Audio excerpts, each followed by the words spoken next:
सब MCQ solve कर रहे हो ना? जितने भी एमसीक्यू शेयर होते हैं सारे एमसीक्यू सॉल्व करते हो? एक्सप्लेनेशन उसके जो देते हैं उसको देखते हो? कोई भी कॉन्ट्राडिक्ट लगे? लास्ट टाइम से काफी अच्छा था, वेरी गुड। होगा धीरे धीरे। इसको एक इस तरीके से देखो, एकदम टेंशन तो लेना ही नहीं है। अब ये जो लास्ट अब मंथ चलेंगे ना, इसमें कहीं किसी को कोई भी टेंशन या प्रेशर, नेगेटिव प्रेशर नहीं फील करना है। पॉजिटिवली आपको प्रेशर में आप ज्यादा इन्फो परफॉर्म कर सकते हो तो go through.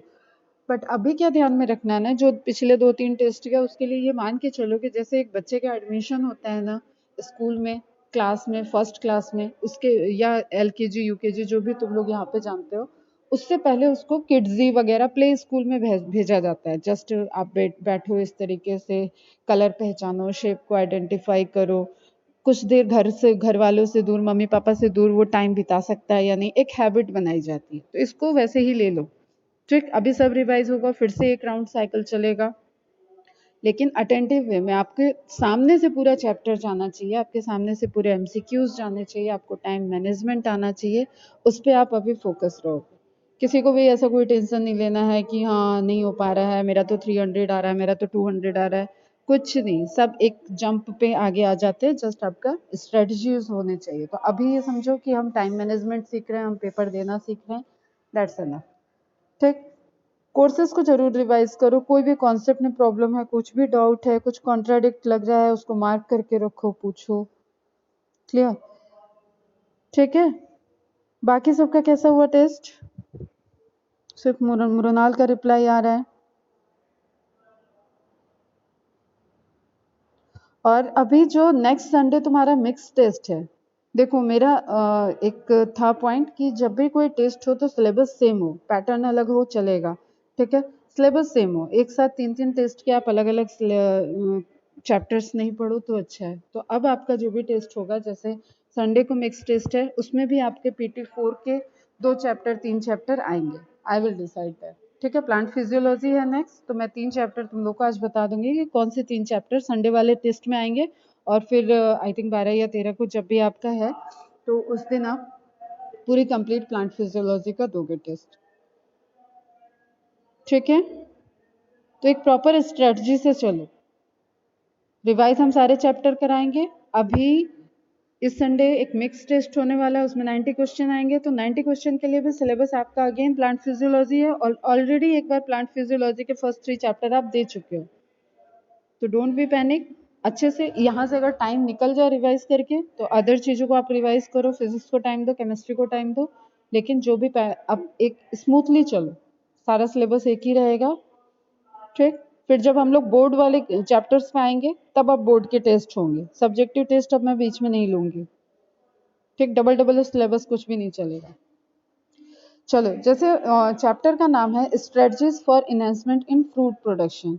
Now tell me, food production की इन्हेंसमेंट की क्या जरूरत है? क्या सोच रहे हो? बहुत दिन से इवोल्यूशन, इकोलॉजी चल रहा है, बहुत सारे इन्वायरमेंटल इश्यूज, सारी चीजें देख रहे हो, तो फूड प्रोडक्शन की इन्हेंसमेंट की क्या रिक्वायरमेंट है? What is the requirement of this chapter? ये एरिया क्यों जरूरी है? अपने अपने पॉइंट से बताओ, और थोड़ा फास्ट रिप्लाई करो।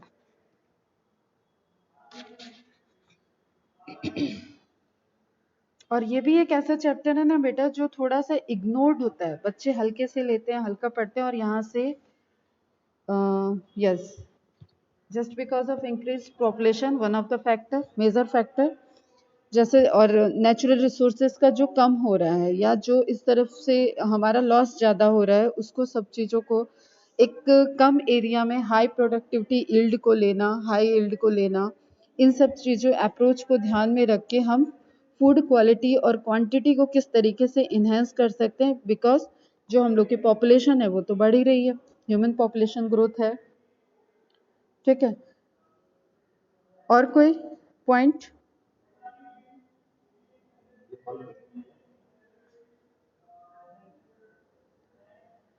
ठीक है, तो चलो अभी हम देखो, छोटा सा चैप्टर है, एकदम कंसंट्रेट रहना। एनिमल हस्बेंड्री पढ़ना है, प्लांट ब्रीडिंग पढ़ना है, सिंगल सेल प्रोटीन पढ़ना है, टिश्यू कल्चर पढ़ना है।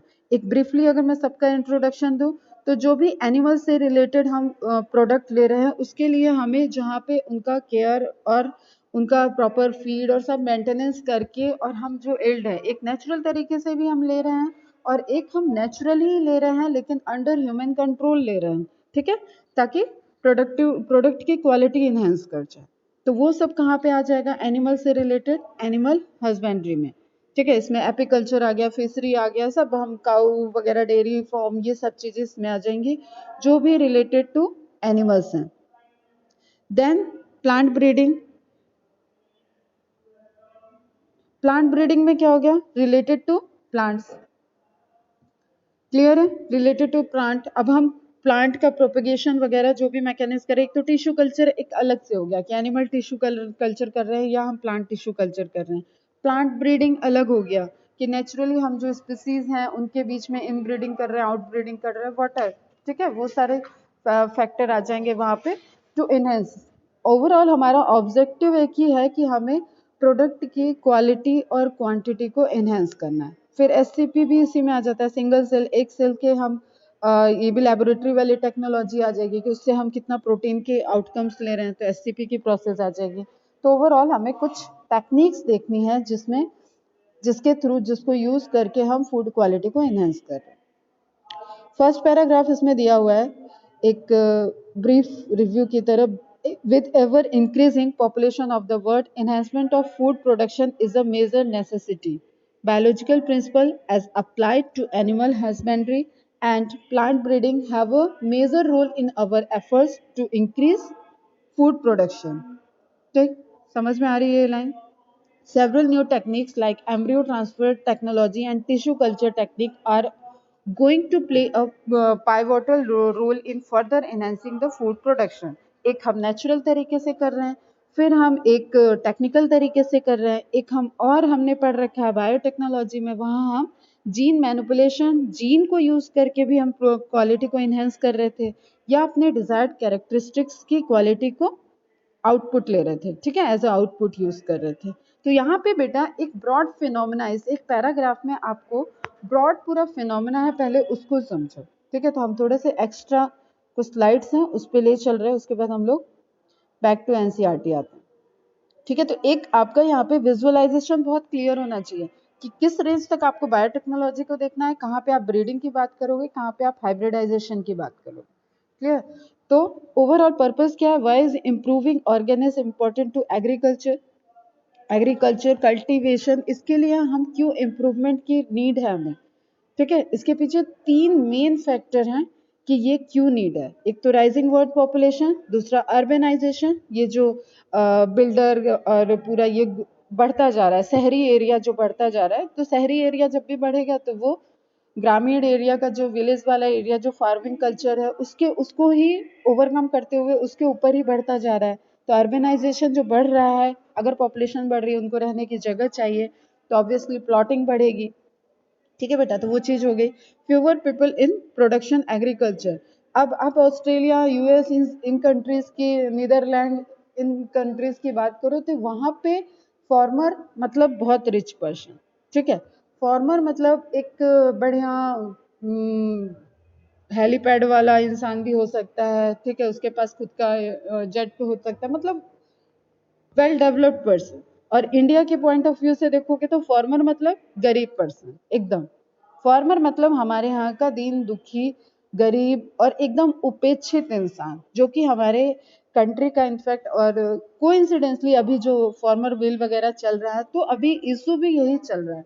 तो इस तरीके से है कि ये बहुत इंपॉर्टेंट भी है, ठीक। आपको अगर कुछ भी खा रहे हो, आप दिन में कहीं भी कुछ भी खा रहे हो, कितने भी बड़े होटल में हो, लेकिन उसके पीछे कहीं ना कहीं एक किसान है, एक क्या कई सारे किसान है, कई सारा ह्यूमन पावर उसके अंदर लगा हुआ है, तब वो आपके प्लेट में आया है, ठीक है। इस चीज की वैल्यू पता नहीं क्यों हमारे कंट्री में नहीं है, तो भी हमारे यहाँ पंजाब हरियाणा साइड उधर एक रिच सोसाइटी दिखेगी किसानों की। तो और जो भी एग्रीकल्चर टेक्निक अगर हम इन्हेंस करें तो प्रोडक्टिविटी इन्हेंस होगी, जैसे प्रोडक्टिविटी इन्हेंस होगी और हम ऑर्गेनिक फार्मिंग की बात करें या हम इन बिटवीन कुछ और, जैसे हम लोगों ने उसमें इन्वायरमेंटल इश्यूज में भी देखा कि हम डेयरी पिसी कल्चर इन सब चीज़ों को भी इंट्रोड्यूस करें वहाँ पे, तो उससे भी हमें आउटकम कह लो कि फंड आए, ठीक, तो हम उसको उसमें लगा सकते हैं। लेकिन एक्चुअल क्या है कि fewer people in production of agriculture. अगर आप इस तरीके से जनरल देखो तो खाने वाले लोग ज्यादा हैं। अगर हम बहुत एक लेमैन की तरह एक लाइन बोले तो खाने वाले हर कोई, हर इंसान खा रहा है, ठीक है, हर इंसान फूड को ले रहा है, लेकिन उस फूड को प्रोड्यूस करने में बहुत, उसके कंपैरिजन में बहुत कम लोग कंट्रीब्यूट कर रहे हैं जो फार्मिंग कर रहे हैं, ठीक है। इस वजह से हमें क्या है, उन्हीं कम लोगों को, उन्हीं रिसोर्सेज को यूटिलाइज करके हमें उसकी एनहेंसमेंट बढ़ानी पड़ेगी, हमें प्रोडक्ट बनाना पड़ेगा, ठीक है। तो why is improving organism important to agriculture? First is population, second urbanization, and third because of very few people involve in this particular area. Clear है बच्चे? What methods are used in agri-science to improve organisms? Two major approaches are used: controlled breeding and genetic manipulation. Genetic manipulation पूरा वो area जो biotechnology, genetic engineering वाली portion हो गया, that is genetic manipulation. And control breeding means naturally वो चीज हो सकती थी लेकिन हमने उसको अपने कंट्रोल में ले लिया ताकि उसकी प्रोडक्टिविटी बढ़े। हम ब्रीड को देख रहे हैं, हम टाइम को देख रहे हैं, हम अपने आउटपुट पे ध्यान दे रहे हैं, तो एक कंट्रोल्ड टाइप की ब्रीडिंग होगी। क्लियर? तो यहाँ पे हम लोग बेसिकली इस चैप्टर में क्योंकि जेनेटिक वाला पोर्शन हमने ऑलरेडी देख लिया है, बायोटेक्नोलॉजी में कैसे कैसे चेंजेस हम देखते हैं, कैसे कैसे आरडीटी टेक्नोलॉजी उसमें इंपॉर्टेंट रोल प्ले कर रही है, ये इस चैप्टर में हम लोग देखेंगे मेनली कंट्रोल ब्रीडिंग से रिलेटेड।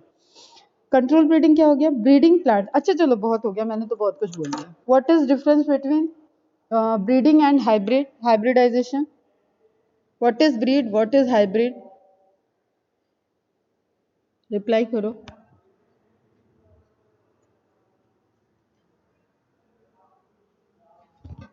थोड़ा रिप्लाई फास्ट रखो, चाहो तो अपने आप को अनम्यूट करके भी बोल सकते हो फटाफट।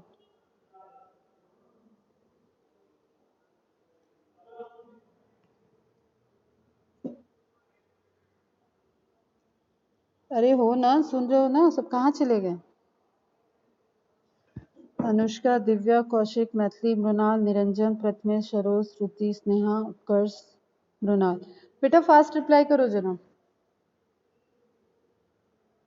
व्हाट इज द क्या पूछा था मैंने? Different between breed and hybrid.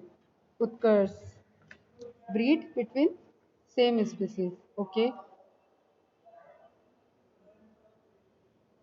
Yes correct.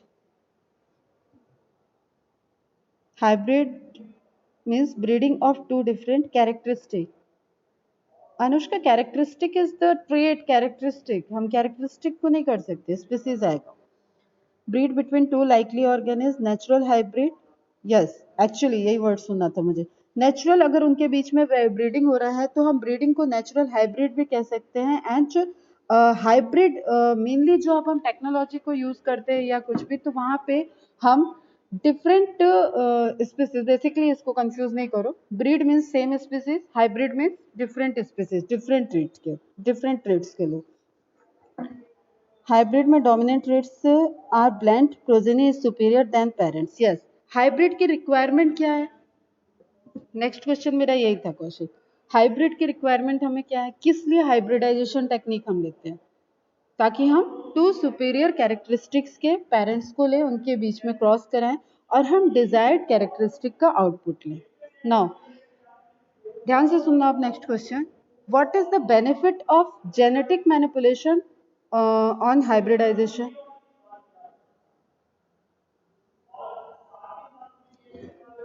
Breeding occurs in two organisms. Hybrid can occur in one organism.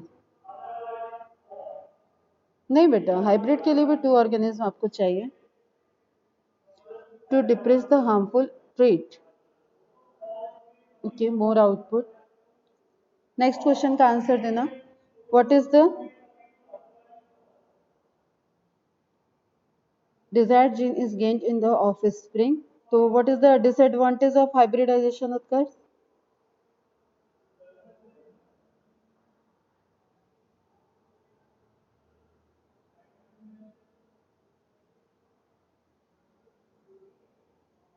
Maithili, Kaushik, Niranjan, Saroj,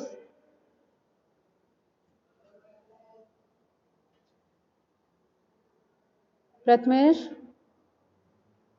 Mrinal, hybridization के ड्रॉबैक क्या हैं? सब तो हमारे बेनिफिट के लिए दिख रहा है कि हाइब्रिडाइजेशन की ड्रॉबैक क्या हो सकती है। Very good, undesirable traits also occur. So gene manipulation में हम करेक्ट, ठीक है। जब हम हाइब्रिडाइजेशन करते हैं तो हम दो स्पीसीज के गैमेट्स के बीच में हाइब्रिडाइजेशन करा रहे हैं। Obviously sexual mode of reproduction में जाएंगे तो गैमेट का फ्यूजन होगा।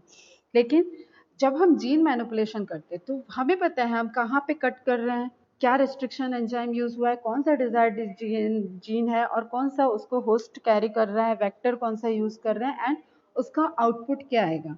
तो एकदम जो अनवांटेड फीचर्स हैं हाइब्रिडाइजेशन में वो भी आ जाएंगे, वो भी कैरी ऑन हो जाएंगे, बट जीन मैनिपुलेशन में सिर्फ डिजायर्ड कैरेक्टर का ही आउटपुट हमें दिखेगा, जो भी रिजल्टेंट ऑफ स्प्रिंग होगी। ठीक है, चलो बैक टू स्टडी आ जाओ। ये तो बस मैं देख रही थी बायोटेक्नोलॉजी की इंपॉर्टेंस कितनी याद है तुम लोग को। तो कंट्रोल ब्रीडिंग बेसिकली क्या हो गया, जो भी नेचुरल प्रोसेस है, जो भी नेचुरली इनब्रीड हो सकता है या आउटब्रीड हो सकता है। आते हैं धीरे धीरे एक एक टर्मिनोलॉजी पे। लेकिन ब्रीडिंग हो सकती है जिन स्पीसीज के बीच में, उनको हम कंट्रोल वे में मतलब ह्यूमन कंट्रोल कंडीशंस में हम वो प्रोसेस को करा रहे हैं, that is control breeding. Breeding plants और animals to achieve certain characteristic in the offspring. Consider a natural method of improving plants and animals. एक नेचुरल मेथड है जिससे हम प्लांट्स और एनिमल्स की कैरेक्टरिस्टिक को इम्प्रूव कर रहे हैं। Clear? Scientist control the natural breeding process. Basically कोई, अब ऑब्वियसली यहाँ पे साइंटिस्ट रिसर्चर्स ये इन्वॉल्व होंगे जो कि कुछ आप उसको हिंट देंगे। Genetic manipulation, you all are very much aware about that. Artificial means of producing desirable traits, genes can be moved from one species to another. Gene splicing is the moving of hereditary characteristic from one organism to the another of an unrelated organism। ठीक है, clear है यहाँ पे? इसमें तो कुछ मुझे detail में जाना नहीं है, बल्कि तुम लोग ही मुझे इसका व्हाट्सएप पे आंसर दोगे कि क्या क्या हम जीन मैनिपुलेशन से किस किस एरिया में प्रोडक्ट मेंशन है हमारी बुक में और एक्स्ट्रा किस तरीके के। तो एटलीस्ट 5 एग्जांपल हर कोई मुझे सेंड करेगा। Hybridization, crossing of two different plants or animals, combines the traits of different parent strains. Many hybrids are not able to reproduce. Hybridization का है क्या मेन फीचर कि जब भी हम हाइब्रिडाइजेशन कराते हैं तो उससे रिजल्टेंट जो हमें ऑफ स्प्रिंग मिलेगी वो मोस्ट ऑफ द क्या जनरल टर्म भी लें और मोस्टली लें तो ठीक है, वो मैक्सिमम केस में क्या होगा, अनफर्टाइल हो जाएगा, स्टेराइल हो जाएगा। क्लियर? म्यूल इसका एक बेस्ट एग्जाम्पल है।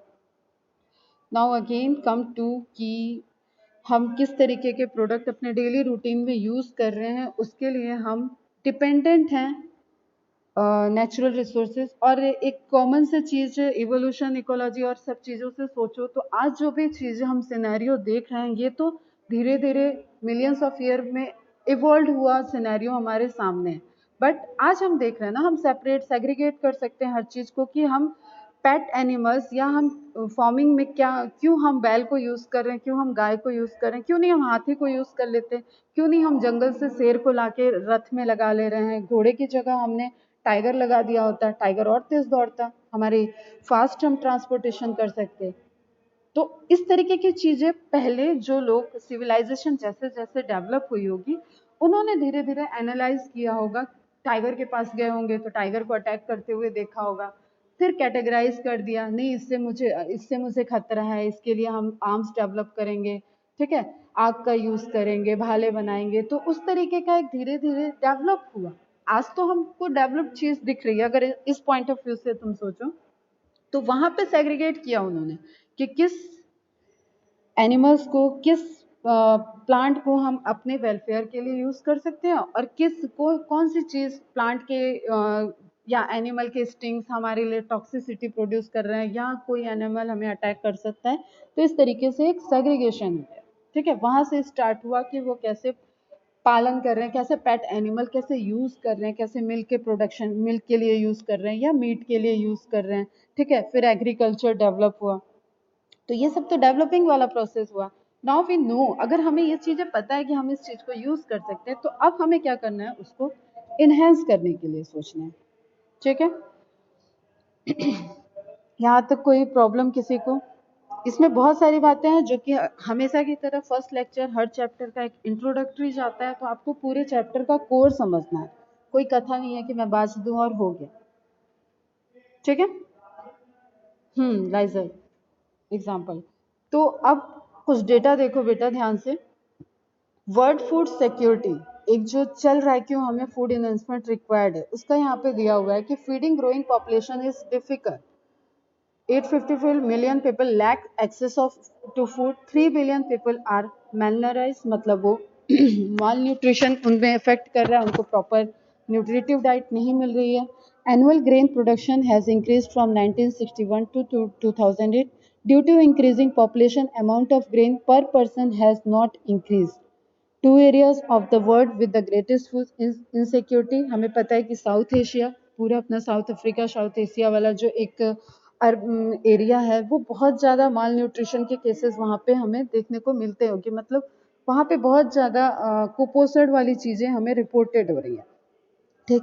तो अभी ओवरऑल नेचुरल रिसोर्सेज प्रेजेंट है, एग्रीकल्चर चल रहा है, लेकिन हमें फिर भी इसको और किस तरीके से इन्हेंस कर सकते हैं। अब हमें यहाँ पे क्या क्या देखना है, डेयरी कल्चर देखेंगे हम लोग, एपीकल्चर देखेंगे, फिशरीज का देखेंगे। तो एक आप कुछ इमेज देख लो, उसके बाद हम लोग एनसीईआरटी में एंट्री करते हैं, ठीक है। पोल्ट्री फार्म का देख रहे हो, फिर हाइब्रिडाइजेशन का देख रहे हैं, ब्रीडिंग का देखेंगे। ये बेसिकली 2 ब्रीड्स, एक यूएसए की ब्रीड, एक इंडिया की साहिवाल काउ, एंड देन हमें फ्रिसवॉल। इन क्वेश्चन है ये तो डायरेक्ट बेटा, ठीक। इसके प्रोडक्शन से तो वन बाय वन हम देखेंगे इन सब चीज़ों को डिटेल में। फिर ये तो तुम लोग बताओ, ये इमेज क्या शो कर रहा है? कौन सी टेक्निक है बेटा ये?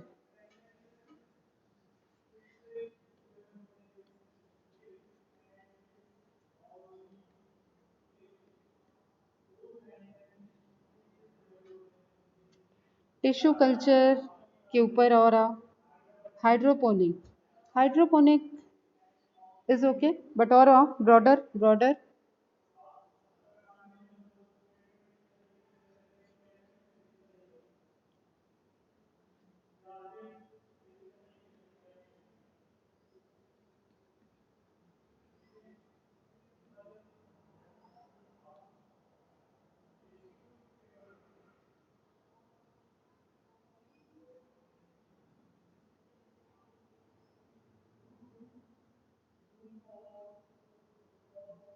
एक हाई प्रोडक्शन जब हम ऐसे लेते हैं तो इस टेक्निक को हम क्या कहते हैं? Micro propagation. याद है कुछ? Micro propagation. तो बेसिकली ये क्या है? माइक्रो प्रोपगेशन, टिश्यू कल्चर की माइक्रो प्रोपगेशन टेक्निक, जहाँ पे पूरी प्रोसेस हो रही है। छोटे छोटे प्लांटलेट्स दिख रहे हैं, इन प्लांटलेट्स को हम यहाँ से लेबोरेटरी से बाहर और फिर उसको ग्रो कराएंगे, डेवलप कर लेंगे पूरे फुल प्लांट को, जो भी क्रॉप। ये इमेज तो तुम लोग वेल अवेयर हो, कोंकण एरिया। और यहाँ पे ये मुझे बल्कि नहीं पता थी भाई, ये चीज़ें तो मैंने यहीं पे देखी इनफैक्ट। जो सूखी हुई फिशेस वगैरह छोटे छोटे दिखती है ना, इनफैक्ट मैं उस एरिया से ही हट जाती हूँ जहाँ मुझे ये दिखता है। और तुम लोग वेल अवेयर्ड हो कि इस तरीके से पैक्ड फिशेस या सुखा के उनको अलग अलग, फिशेस ही नहीं इसमें और भी सी फूड्स आ जाते हैं, तो उन सब चीज़ों का एक प्रोसेसिंग करके और मार्केट में लाते हैं वो सारी चीज़ें।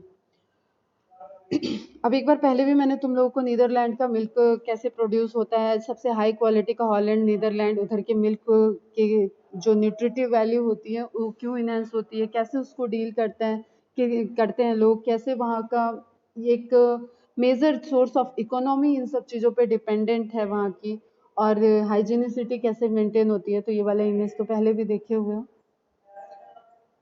ठीक है। फिर इसमें जो भी आपको इससे कई डिजीज वगैरह के भी न्यूज़ वगैरह सुनते रहते हो, और मिक्स, जैसे कि एक कॉमन सा चीज़ देखो बेटा, अवेयरनेस के लिए बस सोचो कि कोई भी फेस्टिव सीजन आता है तो ऑल ऑफ सडन हमें मार्केट में खोए की, मावे की अमाउंट, दूध का प्रोडक्शन, ये सब बढ़ जाता है। तो एक्चुअली वो ऐसा तो है नहीं कि आपके जो ग्राउंड लेवल पे जितनी गाय और भैंस प्रोड्यूस थी, उन्होंने उनके मन में आया कि अरे दीपावली आने वाली है, अब तो हम अपना मिल्क प्रोडक्शन 2 to 3 टाइम्स बढ़ा देंगे, ठीक है। वहाँ पे क्या होता है? फिर मिक्सिंग होती है, ठीक है। वहाँ पे कंटामिनेशन है, वहाँ पे वो अलग अलग तरीके से यूज कर रहे हैं। जैसे एक न्यूज ये देखो तो more than 60% milk in country unsafe adulterated, मतलब ट्रीटेड है विद पेंट यूज हो रहा है, डिटर्जेंट यूज हो रहा है। तो इससे हमें बहुत सारा अलग अलग तरीके का स्टमक गैस्ट्रो डिजीज से भी रिलेटेड चीजें हो रही हैं। Most Indian milk Altered adulterate, फिर इधर देखो तुम तो यूरिया मिला हुआ, फॉर्मेलिन मिला हुआ, डिटर्जेंट मिला हुआ। तो एक ये बिजनेस पॉइंट ऑफ व्यू से वो जो ह्यूमन ड्रॉबैक्स हैं, हम किसी चीज को किस तरीके से बिजनेस पॉइंट ऑफ व्यू से कन्वर्ट कर देते हैं और उसके बेसिक मोरल भी भूल जाते हैं, उसका एग्जाम्पल ये अलग अलग न्यूज के कोलैज में आपको दिख रहा है। ठीक, अब हम बैक टू एनसीईआरटी चलते हैं पहले, फिर हम इधर आएंगे। आई थिंक थीम सबको क्लियर है कि इस चैप्टर में हमें पढ़ना क्या है।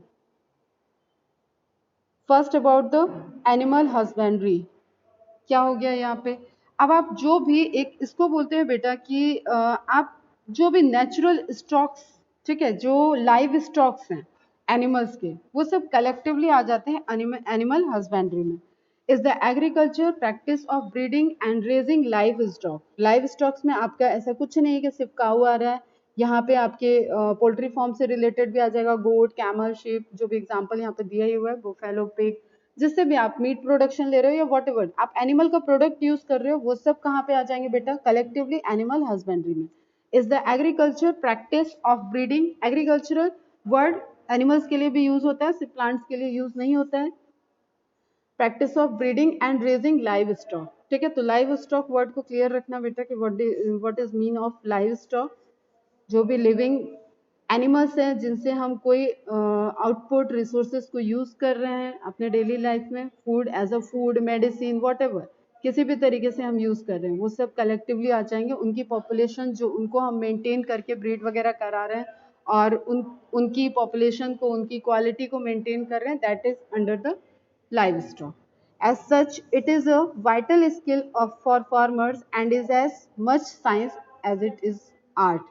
ठीक है, तो अब यहाँ पे भी क्या है कि ये जो इनबिल्ड स्किल है, क्या है कि इंजीनियर तो जाके नहीं फार्मिंग मतलब एनिमल हस्बेंड्री करेगा, ठीक है। इंजीनियरिंग टेक्निक को हम यूज कर सकते हैं ऑफ कोर्स कि एनिमल हस्बेंड्री में कैसे कोई टेक्निकल चीजों से हम ले, लेकिन बेसिक जैसे हम ट्राइबल कम्युनिटी की बात किए थे इन्वायरमेंटल इश्यूज में, उसी तरीके से कुछ ऐसी चीज होती है कि जो बेसिक फार्मर को ही आएगा, ठीक है। एक डॉक्टर फार्मिंग नहीं करेगा, एक फार्मर डॉक्टर का काम नहीं करेगा, तो कुछ चीज सेग्रीगेट है। तो ये एक ऐसा आर्ट है जो कि फार्मर्स के पास है और हम साइंस को यूज करके उस आर्ट को और इनहेंस कर सकते हैं। Animal husbandry deals with the care and breeding of life is care.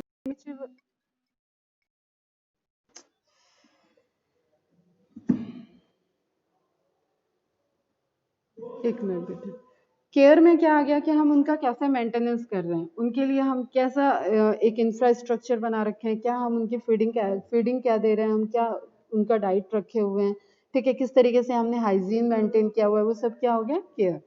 And breeding of livestock, obviously reproduction, fertilization, like buffaloes, cows, pigs, horses, cattle, sheep, camels, goat, etc. that are useful to human. Extended it includes poultry farming and fisheries. अब नया नया अब extend हो रहा है ये, ठीक है। एक पहले तो है कि हम इस तरीके से यूज कर रहे थे, उसके बाद पोल्ट्री फार्मिंग एक इन्हेंसमेंट इनसे कंपेयर में वो बाद में आई थी, फिशरीज भी बाद में आ रहा है, और फिशिकल्चर बहुत ज्यादा एक तरीके से कहें कि ये इकोनॉमी में कंट्रीब्यूट कर सकते हैं, करते हैं बेटा। ये सारे फील्ड जो हैं ये इकोनॉमी, एक किसी भी कंट्री की इकोनॉमी को डिसाइड करने वाले एरिया हैं, कोई छोटे मोटे एरिया नहीं होते हैं। It includes poultry farming and fishery. Fisheries include rearing, catching, selling, means जो हम पूरा अभी देखे हम कि फिशेस को सुखाया जा रहा था, ठीक है।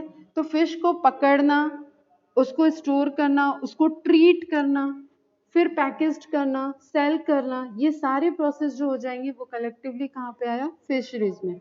अगर आप नेचुरल एक हैबिटेट उनके लिए जनरेट कर रहे हो तो वो भी आया उसमें, ठीक है। आप नेचुरल रिसोर्सेज से लेके उसके बाद प्रोसेसिंग कर रहे हो तो वो भी एक डिफरेंट कैटेगरी आई है उसमें। ऑफ फिश, अब इसमें फिशरीज में जो ध्यान देने वाली चीज है कि सिर्फ फिशेस की बात नहीं होती है, ठीक है, इसमें सी फूड्स और भी आ जाते हैं, जैसे मोलस्का आएंगे, ठीक है, शेल फिश, और चलो बताओ प्रॉन, क्रैब, ये किस में आएंगे, किस फाइलम में आएंगे, prawn, crab,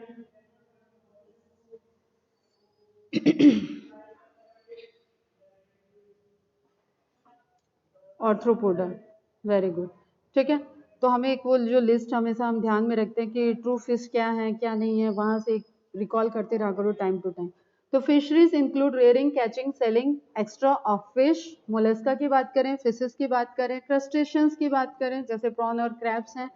since time immemorial, animals like bees, silkworm, prawns, crab, fishes, birds, pigs, cattle, sheep and camels have been used by humans for product।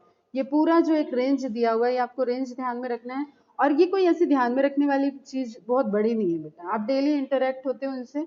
और बहुत सी जगह पे आपने जब एनिमल किंगडम पढ़ा है, जब एनवायरमेंटल पढ़ा है, जब हम ऑर्गेनिज्म एंड पॉपुलेशन इंटरेक्शन देख रहे थे, और जब हम इवोल्यूशन पढ़ रहे थे, तो हम देख रहे हैं पूरी एक तरीके से कि कौन कैसे डेवलप हुआ है और किस तरीके से कंट्रीब्यूट कर रहे हैं।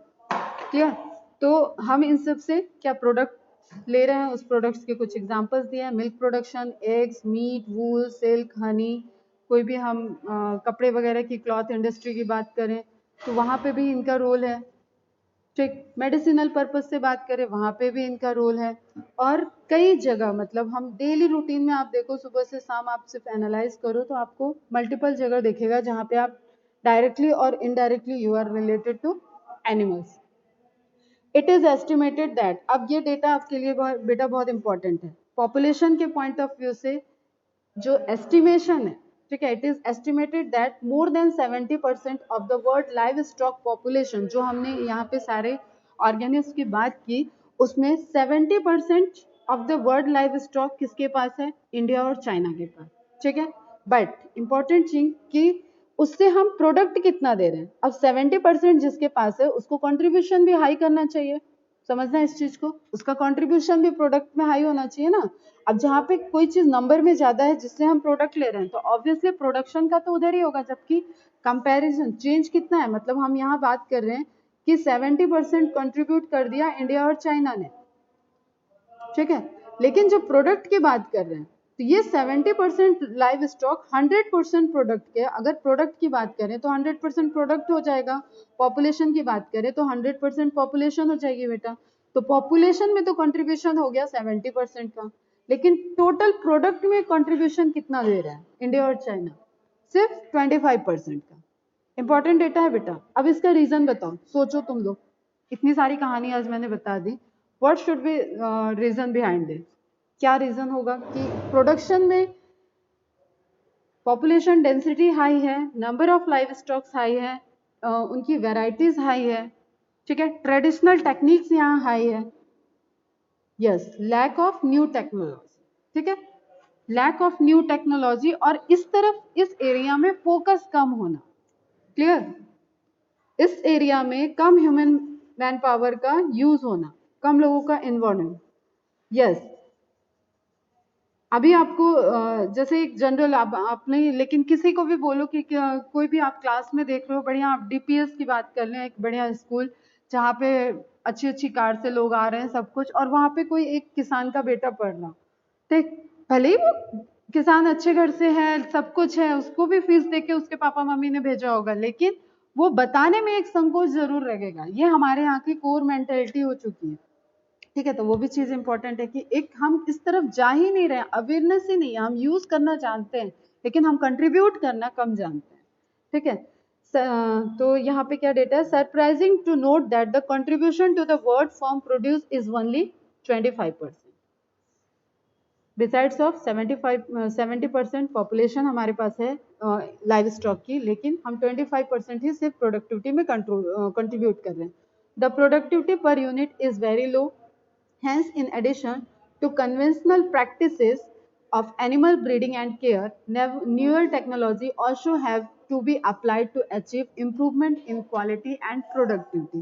जैसे ऑर्गेनिक फार्मिंग की एक एग्जांपल हम लोगों ने देखा था एनवायरमेंटल इश्यूज में, और केस स्टडी हम लोग देख रहे थे, उसी तरीके से यहाँ पे उस तरीके की चीजों को और प्रमोट करने की जरूरत है। बिसाइड्स ऑफ के है कुछ गवर्नमेंट रूल्स, कुछ प्लान्स हैं, लेकिन ऑन पेपर वो कुछ कहते हैं और एप्लीकेबल वो कुछ और है। ठीक है बेटा, तो जैसे अगर हम एग्जांपल ही तुम्हें दे रहे हैं कि नीदरलैंड के मिल्क की प्रोडक्टिविटी ऐसे है, या हॉलैंड के मिल्क की क्वालिटी ऐसी है कि उसमें इतने परसेंटेज न्यूट्रिशन है, प्रोटीन है, ठीक है, वट एवर जो कंपोजिशन है उस चीज को हम दे रहे हैं। तो उसके पीछे उनकी टेक्नोलॉजी है, उनकी फीडिंग। अब हमारे कंट्री का क्या है जनरल, कि अगर आप फार्मर्स के घर में देखोगे, जो लोग रात को खाना वाना खा रहे हैं बच गया, खूब मैंने तो देखा बेटा, गांव गई हूँ जब बचपन में, तो मैंने देखा बढ़िया बढ़िया खूब भर भर के खाना बन रहा है, उसके बाद बढ़िया से वो बच रहा है, और उस सबको हौदी बोलते हैं, ठीक है, हौदी में डाल दिया, और उसके साथ उनका जो चारा है वो सुबह मिक्स किया और डाल दिया। तो इसमें क्या हुआ, हमने कोई बहुत प्रोडक्टिव बहुत अच्छी क्वालिटी का फूड तो हम दे नहीं रहे ना। हमारे यहाँ की जो गाय बहुत देगी, 10 लीटर, 15 लीटर, इस तरीके से मिल्क प्रोड्यूस कर रही है, उनकी गाय minimum 30 to 50 litre. Screen visible है, आवाज जा रही?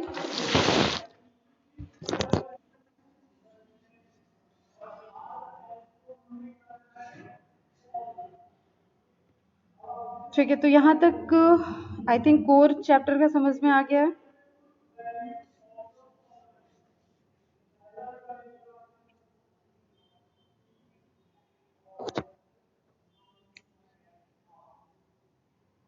ठीक है, तो फोकस किस में होगा, जब हमारे पास कोई चीज का रिसोर्स ज्यादा है और तो भी हम प्रोडक्टिविटी में लो हैं, तो ऑब्वियसली हमारी टेक्नोलॉजी कहीं ना कहीं वीक पड़ रही है, तो उसमें हमें एनहांस करना होगा, ठीक है, उसको इम्प्रूव करना होगा, और अवेयरनेस लानी होगी कि इस फील्ड की इम्पोर्टेंस क्या है। ज़्यादा लोग इसको एज अ सोर्स ऑफ उनका क्या है कि बिजनेस प्लान वगैरह, वो उसमें डेयरी प्रोडक्शन वगैरह में यूज़ कर सकते हैं। तो अब वन बाय वन बेटा पॉइंट्स देखते हैं। यहाँ तक किसी को कोई doubt?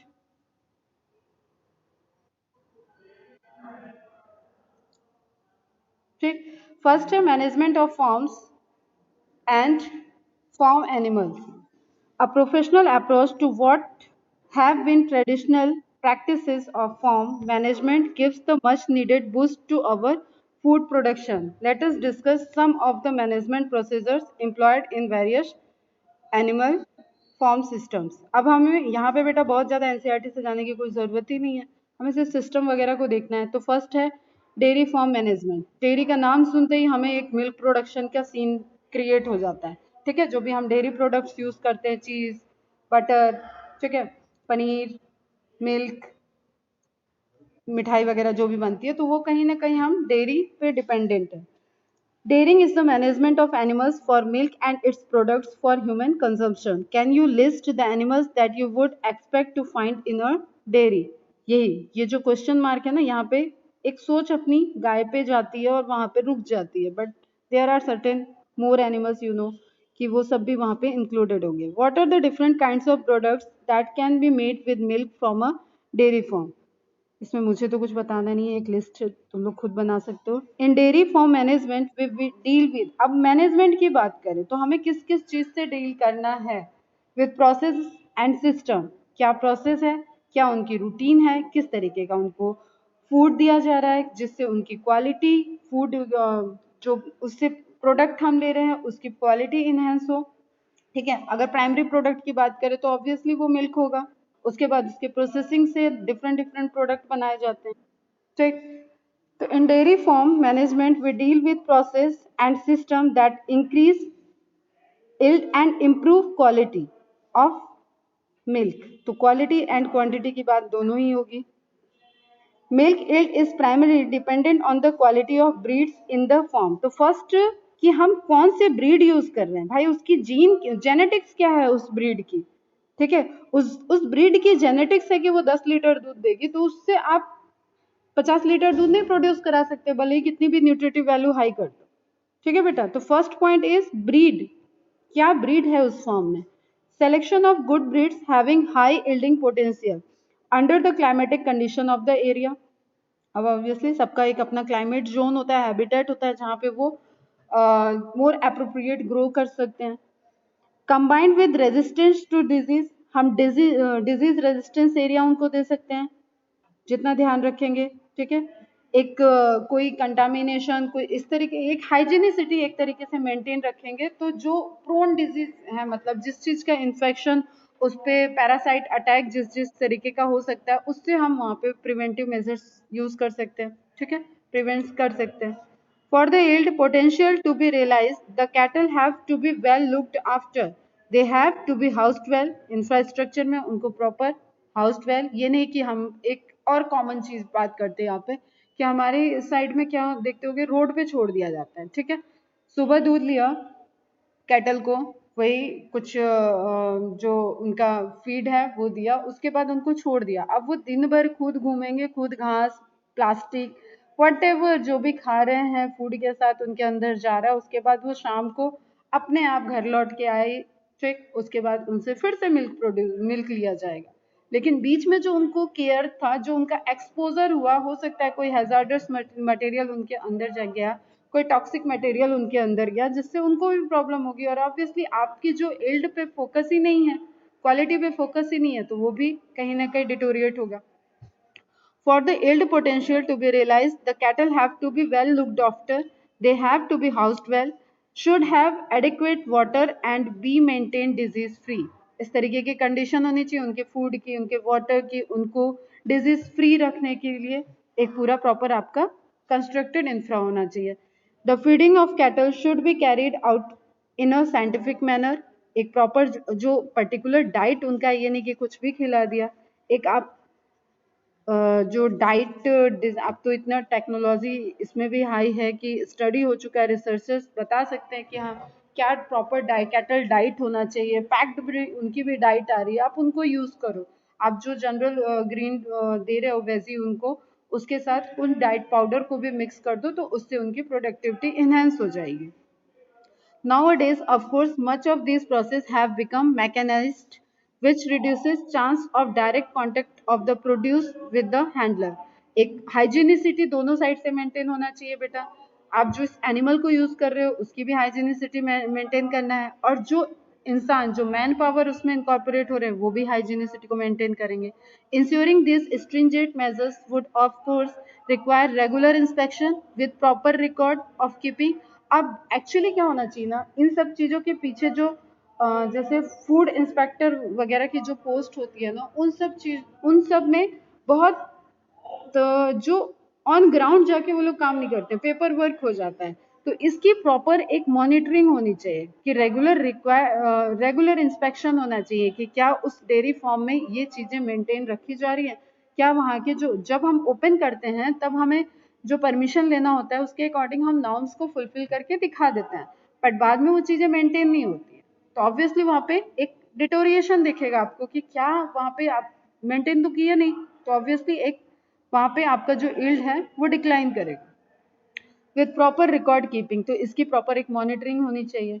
It would also field level पे, ग्राउंड लेवल पे मॉनिटरिंग होनी चाहिए, ना कि ऑन पेपर कि हम ऑफिस में गए, हमने पूरे मंथली डेटा दिखाया कि हमने इतनी बार सैनिटाइज कराया, इतना बार इनका वेटरनरी डॉक्टर की विजिट कराई. इस तरीके के हम पैरामीटर जाके वहाँ पे साइन करा के अधिकारी के चले हैं, तो इस तरीके का नहीं होना चाहिए, रियल होना चाहिए. It would also help to identify and rectify the problems as early as possible. अब जब इस तरीके की मॉनिटरिंग होगी, आप वहाँ पे एक प्रॉपर न्यूट्रिएंट से, आप न्यूट्रिशनिस्ट जो वेटेरियन न्यूट्रिशनिस्ट होते हैं उनसे आप सजेस्टेड डाइट दे रहे हो, फिर आप वेटेरियन डॉक्टर्स को बुला रहे हो, वहाँ पे वो प्रॉपर विजिट कर रहे हैं, टाइम टू टाइम उनको देख रहे हैं, हाइजीनिसिटी मेंटेन है. तो अगर कोई चांसेस भी है कि कोई वो किसी डिजीज के लिए प्रॉन शो किए, किसी डिजीज का सिम्टम्स शो किए, तो वो आप अर्ली स्टेज में आइडेंटिफाई हो जाएगा. ठीक है. Regular visits by a veterinary doctor would be mandatory. इस तरीके के नॉर्म्स एग्जैक्टली वहाँ पे फॉलो होने चाहिए. अगर आप एक फार्मिंग की बात कर रहे हो, एक फार्म मैनेजमेंट की बात कर रहे हो, डेयरी फार्म मैनेजमेंट की, तो वहाँ पे इस तरीके की एक मॉनिटरिंग होनी चाहिए. और सेम वे में पोल्ट्री, जहाँ पे भी आप एनिमल से हैंडलिंग कर रहे हो, तो ये तो कुछ कॉमन फैक्टर है भाई. एनिमल है तो उसको न्यूट्रिशन चाहिए, एनिमल है तो उसको हाइजीनिसिटी चाहिए. ठीक है.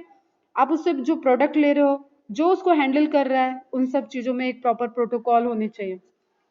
You would probably find it increasing if you were to prepare a questionnaire on diverse aspects of dairy keeping and then follow it up with a visit to a dairy farm in your locality and seek answers to the question.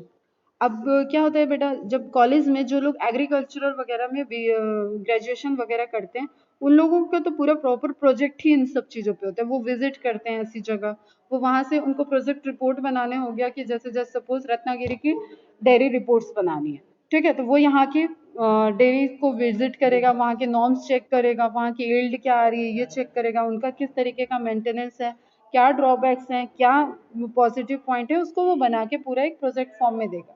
तो that is like वो उसका field हो गया, वो specialisation अब agriculture में करने जा रहा है, तो धीरे धीरे उनके जो सिलेबस है उसमें ये सब चीजें डिजाइन की जाती है। तो अगर किसी को भी, अब ये तो जनरल चीजें हैं क्योंकि एनसीईआरटी में तो यहाँ पे आपको जनरल एरिया से एक तरीके से इंट्रोड्यूस कराया जा रहा है, क्लियर। तो इस तरीके का जब हम वहाँ पे प्रॉपर रिकॉर्ड वगैरह मेंटेन करेंगे तभी हम किसी डेयरी फार्म को बहुत अच्छे से फंक्शनिंग बना सकते हैं, ठीक है। जैसे आप ये देखो, ये फॉरेन के ही हैं डेयरी फार्म्स, अपने अपने इंडिया का कई जगह है मेंटेन वैसे, ठीक। अब according to a research 1 in 2 cows, जो इंडिया में इन्फेक्शन वाली बात थी जिसका मैंने एक एग्जांपल दिया कि अब आप जो रोड पे देख रहे हो ऐसा तो है नहीं कि वो गाय किसी की है नहीं, मवेशी बोलते हैं इनको, बेसिकली एक कलेक्टिवली वर्ड यूज किया जाता है, तो वो किसी के है नहीं। ऑब्वियसली वो कहीं जाएंगे, शाम होने तक वो कहीं ना कहीं चले जाएंगे, ठीक। तो लेकिन जो बीच में उनका एक्सपोजर हुआ उसमें उनको कई, जैसे प्लास्टिक एक मेजर चीज हो रही है अभी कि प्लास्टिक के फूड, प्लास्टिक के पैकेट में कुछ फूड था, उसको खाने के चक्कर में फूड के साथ साथ प्लास्टिक भी अंदर चला गया, तो उससे उनको इम्पैक्ट पड़ेगा। According to research 1 in 2 cows in India is infected with mastitis leading to higher SCC somatic cell count। अब इतना नहीं पढ़ना है, बस मिल्क मेस्टिटाइटिस बेसिकली क्या होता है, किसकी, सुनील सर की आवाज आ रही है?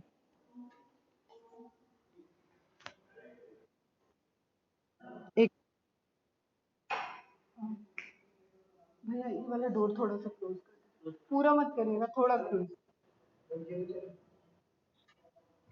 पूरा कर दीजिए फिर, ठीक। तो बेसिकली जो हम उसका मिल्क प्रोड्यूस कर रहे हैं, इस एरिया में अगर उसको इन्फेक्शन है, ठीक है, यहाँ पे कोई इन्फेक्टिव है, अब अगेन वही बेटा हाइजीन वाली बात है, यहाँ पे माइक्रोबियल ग्रोथ हो रखा है, यहाँ पे इन्फेक्शन है, इन्फ्लेमेशन है, तो उसके चांसेस हैं कि वो हमारे मिल्क में सप्लाई, यहाँ इस इमेज में तो नहीं है, ये पूरा प्रॉपर केयर वाली इमेज है, लेकिन इस तरीके के अगर हम हैंडलिंग कर रहे हैं, हम सिर्फ मिल्क को प्रोड्यूस कर रहे हैं, एक बाल्टी ले लिए और वहाँ मिल्क ले रहे हैं उससे, किसी काऊ वगैरह से, और उसको इन्फेक्शन हो रखा है, तो ऑब्वियसली वो हमारे मिल्क में ट्रांसफर कर जाएगा। आवाज क्लियर जा रही है?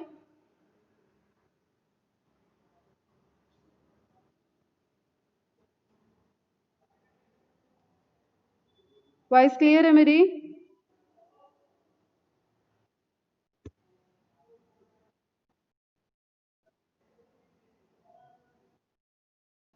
ठीक है, फिर बैक्टीरियल का, कोलीफॉर्म बैक्टीरिया का यहाँ पे दिया हुआ है, डिस्टरबेंस है अभी?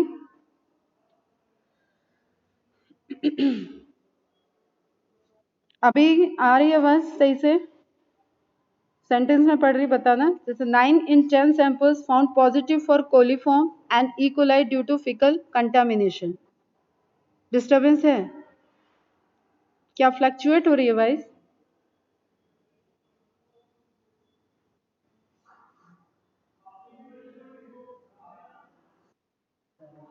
एक मिनट, एक मिनट।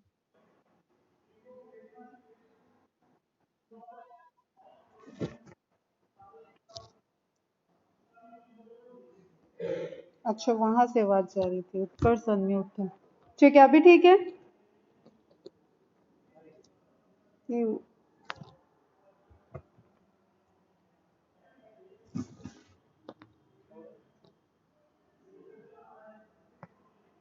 उत्कर्ष अनम्यूट था तो उधर आप लोग बात कर रहे थे, वो आवाजें जा रही, ठीक है बेटा, है ना? अभी देखो, एक जनरल चीज, और ये नोट डाउन कर लोगे बेटा ताकि आपको एक आइडिया रहे कि क्या क्या कंटामिनेशन हो सकता है, ठीक है। एक हमने देखा पस वगैरह हो सकता है वहां पे फॉर्म हो, और फिर वहां पे कुछ बैक्टीरियल ग्रोथ है, जैसे positive for coliform, coliform bacteria है, E coli due to faecal contamination, अगर वहां पे उनके एक्सक्रीटा को मेंटेन नहीं किया गया तो फीकल कंटामिनेशन भी हो सकता है। Up to 70% milk found to be adulterated with urea, detergent और सॉल्ट। एडल्टरेटेड मीन्स मिक्स, जो हम एक मिक्स क्या बोले इसको, हम आर्टिफिशियल मिल्क जैसा टेक्सचर दे रहे हैं, ठीक है, by the addition of urea, detergent, या हम उसमें सॉल्ट को ऐड कर रहे हैं और एक उसमें जो अपीयरेंस है, इट लुक्स लाइक मिल्क, और उसके बाद उसको रियल मिल्क में कभी पैक कर रहे हैं, मिक्स कर दे रहे हैं, तो क्वांटिटी जो अमाउंट है वो मिल्क का वो बढ़ गया, और कभी कभी वो टोटली पैक्ड मिल्क ही यही मिल रहा है मार्केट में। जैसे तुम लोगों ने सुना होगा एक प्लास्टिक राइस भी आ रहा है मार्केट में, तो रियल राइस है ही नहीं वो। तो इस तरीके से हमें पॉइंट ध्यान में रखना है। Urea is added to milk to provide whiteness and levelling SNF. Then detergents are added to emulsifying and dissolve oil in milk. अब ये इमल्सिफिकेशन को भी एक देख रहा है कि अगर कोई ऑयल इस तरीके का कंटामिनेशन ऐड है तो वहां पे डिटर्जेंट भी व्हाइटनेस और इमल्सिफाइंग एजेंट की तरह यूज कर रहे हैं। तो एक तरीके से बेसिकली क्या है, ये सब की कंटामिनेशन हो रहा है।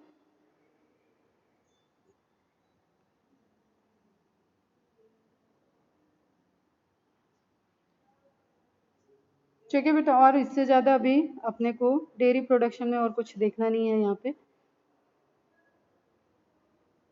नेक्स्ट हम बात करें तो poultry farm management. Again poultry farm मतलब जिससे भी हमें प्रोडक्ट, प्राइमरी प्रोडक्ट क्या मिल रहा है, एग।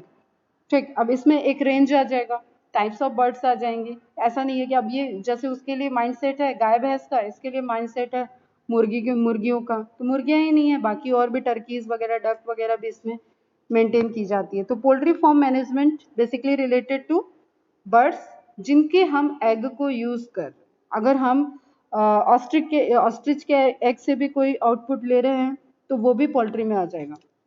ठीक है, poultry is the class of domesticated fall birds used for food और फॉर देयर एग्स। दे, हाँ, मीट प्रोडक्शन में भी हम यूज कर रहे हैं। ठीक है, मीट एज ए मीट भी उसको यूज कर रहे हैं, मतलब फूड के लिए हम क्या क्या सोर्स ले रहे हैं, मीट और egg. They typically include chicken and ducks and sometimes turkey and geese. The word poultry is often used to refer to the meat of only these birds, but in a more general sense, it may refer to the meat of other birds too. As in dairy farm, जिससे भी हम अब पता है, जैसे China वगैरह और in foreign countries का देखो एग्जाम्पल, तो वहाँ तो कुछ भी खा रहे हैं, तो वो जिसका भी मीट बना रहे हैं अब ऑब्वियसली उसको मैनेजमेंट कर रहे हैं, एक उसका प्रोडक्शन मैनेज कर रहे हैं, फिर उससे कंट्रीब्यूशन ले रहे हैं, उससे आउटपुट ले रहे हैं, यूज ले रहे हैं। As in dairy farming, selection of disease free and suitable breeds, proper and safe farm conditions, proper feed and water and hygiene and health care are important components of poultry farm management। ये आपको point important है बेटा, ये direct आपको दे सकता है कि क्या क्या रिक्वायरमेंट है, ऑप्शंस दे देंगे 4, उसमें कोई एक इनकरेक्ट रहेगा, तो इस तरीके से आपको चूज करने को दे सकते हैं। तो डिजीज फ्री एनवायरनमेंट, ठीक, हाईली प्रोड्यूस, जिसकी जीन ऑलरेडी है कि वो प्रोडक्टिविटी हाई यील्ड दे सकते हैं जो भी प्रोडक्ट है। ठीक है, प्रॉपर उनका क्या मैनेजमेंट है, उनका हाउस होल्ड प्रोसेस, ठीक है, safe farm condition, proper feed management, water management, hygiene management, health care, ये दोनों में ही क्या हो गए, कॉमन हो गए। ठीक है, are important components of poultry farm management. तो जिस तरीके से हम डेयरी में देखें डिटेल्स, उसी तरीके से हमें पोल्ट्री फार्म में मैनेजमेंट में भी इन सब बेसिक चीज़ों का, जैसे वहाँ पे वेटरनरी डॉक्टर का विजिट था, उसी तरीके से इनसे रिलेटेड भी आपको एक प्रॉपर विजिट कि क्या चल रहा है, क्या इनको कोई ऐसा कंटामिनेशन, जैसे आप बर्ड फ्लू सुने होंगे, ठीक है, तो उसमें क्या हो रहा है कि पूरी की पूरी अब एक पोल्ट्री फार्म में ही सब इन्फेक्टेड हो गए, कहीं ये डिजीज आई और पूरे के पूरे एक, जैसे अभी कोरोना में क्या हुआ, एकदम से सबका घर से निकलना बंद हो गया, हर एक जगह कोरोना का वायरस तो नहीं पहुंचा था, नहीं पहुंचाता था, पैंडेमिक ये शुरू से नहीं हुआ था, लेकिन स्प्रेड हुआ ये। तो उसी तरीके से है कि एक अफेक्ट पड़ता है इन चीजों पे, कि अगर आप कहीं पे भी सुन रहे हो कि इस तरीके की बर्ड फ्लू वगैरह ओरिजिनेट हो गई है, तो फिर हम उससे रिलेटेड हमारी इस इंडस्ट्री पे भी इम्पैक्ट पड़ेगा, तो हम कंजम्पशंस बंद करते, तो एक प्रॉपर मेंटेन की एक एनालिसिस कि क्या ऐसा कोई इन्फेक्शन इनको है तो नहीं, हो तो नहीं रहा है, इस तरीके का एक वहाँ पे आपको प्रोटोकॉल रहता है, उसी को फॉलो करना होता है। You may have seen TV news or read newspaper reports about the bird flu virus, which created a scare in the country and drastically affected egg and chicken consumption. Find out more about it and discuss whether the panic reaction was justified. Panic reaction कभी भी justified नहीं होता है, ठीक है। जो corona के time में हम लोगों का कब लॉकडाउन हुआ 24 मार्च को, वो एक पैनिक रिएक्शन था, वो एक गलत डिसीजन था, ठीक है। हर एरिया में कोरोना उस टाइम पहुंचा नहीं था, और आप अपने बिना पूरा एक कंप्लीटली सबको रोड पे लाने के, जो सबको परेशान करने के लिए, उसका एक प्रॉपर तरीके से हो सकता था। तो क्या इन सब चीजों का पैनिक रिएक्शन जस्टिफाइड है? नहीं, पैनिक रिएक्शन जस्टिफाइड नहीं है। साइंटिफिकली आप देखो, उस अपनी कंट्री का एक प्रॉब्लम बताए, मैं तो रिसर्च स्कॉलर रही हूँ, अपनी कंट्री का एक मेन प्रॉब्लम है कि हम साइंटिस्ट की कम सुनते हैं, ठीक है। हमारे भी बहुत सिस्टम में एक मेन प्रॉब्लम है कि हम साइंटिस्ट का फीडबैक लेते जरूर हैं, लेकिन हम सुनते नहीं है उसका। वो अगर हम उसने कुछ प्रिडिक्ट किया कि इस तरीके का होने वाला है, तो हम उसको बहुत इजी गोइंग ले लेंगे, जब तक वो हो नहीं जाएगा तब तक हम उस पर ध्यान नहीं देंगे। तो इस तरीके का जो अप्रोच है, उसकी वजह से हमें काफ़ी चीज़ें फेस करनी पड़ी। और कोरोना के केस में बीइंग पॉजिटिव पॉइंट की मोर्टेलिटी रेट इंडिया या एशियन कंट्रीज का कम है, इसलिए हम इससे अभी हुई है प्रॉब्लम, हुई है बेटा। डेटा कम नहीं होता, 1 करोड़ के डेटा पे हम लोग आई थिंक पहुंच भी गए होंगे, मैंने कुछ दिन से चेक भी नहीं किया, या पहुंचने वाले हैं। तो एक अच्छा खासा पॉपुलेशन को अफेक्ट हुआ है। तो उसी तरीके से यहाँ पे आपको क्वेश्चन मार्क करके छोड़ दिया गया है कि आप क्या समझ रहे हो यहाँ पे। भारतीय दिल की सुनते हैं, और पॉलिटिक्स की तो बात अभी नहीं करते हैं बेटा, कि वो क्या सुन रहे हैं, किस तरीके से अप्रोच को यूज कर रहे हैं। बट हम देखें अगर, तो एक इमेज मैंने डाल रखी थी यहाँ पे, शायद ऐड नहीं किया यहाँ पे, ठीक, चलो इधर बर्ड फ्लू की तो है, उसके बारे में थोड़ा सा देख लो। तो एक डेटा है कि मतलब डिजीज आई तो उस एरिया को आप सील करो, उससे रिलेटेड आप प्रॉपर इनहेंस करो, ठीक है। वहां पे आप अप्रोच अपनी हाई करो, ना कि पूरा एक पैनिक डिसीजन लो। तो H5N1 सबने सुन रखा है, इसको बस नोट डाउन कर लो। Bird flu outbreak reported in Chhattisgarh में रिपोर्टेड हुआ था, और इसका इम्पैक्ट पूरे के पूरे कंट्री में भी, वो भी एक पैनिक सिचुएशन थी। और पैनिक सिचुएशन से क्या होता है ना, उससे जो डायरेक्टली रिलेट है, आप तो आप तो शौक पूरा कर रहे हो ना, आप तो अल्टरनेशन यूज, उसका अल्टर वैकल्पिक क्या है वो आप यूज कर लोगे। आपने बंद कर दिया खाना, लेकिन जिसकी वो उसका लाइफ था, वो तभी कुछ खाएगा जब उसका वो बिजनेस चलेगा, तो उनको इफेक्ट हो जाता है इन सब चीजों में। एक ये छोटा सा बेटा note disease point of view से भी इंपॉर्टेंट है, और सब नोट डाउन करके रखोगे। H5N1 is a type of influenza virus that causes a highly infectious severe respiratory disease in birds called avian influenza or bird flu. Human cases of H5N1 avian influenza occurs occasionally, but it is difficult to transmit the infection from person to person. When people do become infected, the mortality rate is about 60%, और इसकी mortality rate कई गुना high है corona वगैरह से, but under control, मतलब ये human से human तो ट्रांसमिट नहीं होता है। और ये सब हम लोग देखेंगे डिजीज वाले चैप्टर में, डिजीज के अलग अलग पैटर्न है कि वो किस तरीके से ट्रांसमिट कर रहा है किस तरीके से उसकी वो कैसे डेथ कॉज कर रहा है, तो उसकी मोर्टेलिटी रेट क्या है, उससे हम डिजीज को डिसाइड करते हैं कि वो कितना ज्यादा हार्मफुल डिजीज हुआ, वो कितना इम्पैक्ट करेगा। ठीक है, बस करें आज इतना ही। इवनिंग क्लास मैं रखूंगी जहां तक है आज, बट हम उसका अपडेट आपको देते हैं दोपहर में। अब बी कीपिंग तो हम लोग बहुत सी जगह पे पढ़े हुए, बी कीपिंग से पहले आएगी ब्रीडिंग वगैरह, और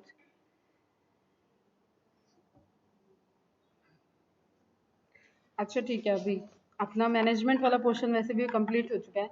कल हम लोग देखेंगे एनिमल ब्रीडिंग। अब ये बेटा थोड़ा कॉन्सेप्ट, आज वाले लेक्चर में कुछ भी कॉन्सेप्ट जैसी चीजें नहीं थी, जस्ट अवेयरनेस वाली चीजें। ब्रीडिंग में कॉन्सेप्चुअल रहेगा, और इसमें वही मैच द कॉलम और फाइंड द इनकरेक्ट ऑप्शन वाला जो स्टेटमेंट वाली चीज आती है, वहां पे आप कंफ्यूज कर जाओगे, इन ब्रीड आउट ब्रीड और किस तरीके से है। केमिस्ट्री क्लास हुई नहीं आज सुबह, आई थिंक अब नेक्स्ट क्लास केमिस्ट्री रहेगी फिर। हाँ, लास्ट क्लास केमिस्ट्री आज। ओके ओके रमेश सर, वो 11th का लिए हैं मॉर्निंग में, इसलिए टाइम शिफ्ट हुआ है। यहाँ से किसी को कोई डाउट ऑब्वियसली नहीं होगा। एनसीईआरटी में मार्क कर लो, कुछ बहुत ज़्यादा इन्फॉर्मेशन नहीं है। कल का लेक्चर इंपॉर्टेंट रहेगा बेटा, एनिमल ब्रीडिंग से रिलेटेड कॉन्सेप्चुअल लेक्चर रहेगा, ठीक। और फटाफट रिवाइज करो तुम लोग। बायोडाइवर्सिटी के कितने सबके क्वेश्चन हो गए क्या? इकोलॉजी के थोड़ा सा मुझे बता दो अपने बारे में, क्या चल रहा है तुम लोग का? इकोलॉजी के एमसीक्यू सॉल्व हुए हैं या छोड़ दिया उसको? टेस्ट में तो अच्छा परफॉर्मेंस हुआ है, मार्क्स भी आए हैं। मेरे पास जिनकी कॉपी थी वो नहीं चेक हुई है, मैं भी कर देती हूँ, तो फिर पूरा एक मार्क्स आपको भेजती हूँ। मतलब organism, population, ecosystem, biodiversity, environmental issues, okay going on, ठीक है। तो उसको कंप्लीट करके फिर क्लोज कर दोगे और PT4 पे फोकस करोगे। PT4 पे तो मतलब फोकस करना ही है डेली। और PT4 का सिलेबस है जो प्लांट फिजियोलॉजी, वहाँ पे मैं आज अभी 1 घंटे में बताती हूँ कि किस चैप्टर का रिवीजन लेक्चर होगा आज इवनिंग में। कोई किसी को कोई क्वेरी है? बायो में किसी को कोई प्रॉब्लम?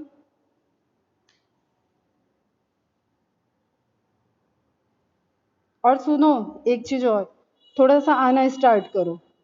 एक दिन ही आओ, वीक में 2 दिन आओ, एक दिन आओ, लेकिन आना स्टार्ट करो। कोई प्रॉब्लम नहीं है, फिर भी आओ। थोड़ा सा निकलो प्रिवेंटिव मेजर्स लेके घर से डायरेक्ट यहाँ पे आओ, यहाँ पे मिलो। फिजिक्स, केमिस्ट्री, बायो, किसी भी चीज से रिलेटेड कुछ तो इंटरेक्शन करो। चलो बाय बाय, टेक केयर, ध्यान रखना थोड़ा, और हेल्थ का ध्यान रखो। तो एक हर 2 दिन में एक लोग बताते हो बीमार है बीमार है, अच्छे से रहो। चलो बाय बाय, टेक केयर बेटा।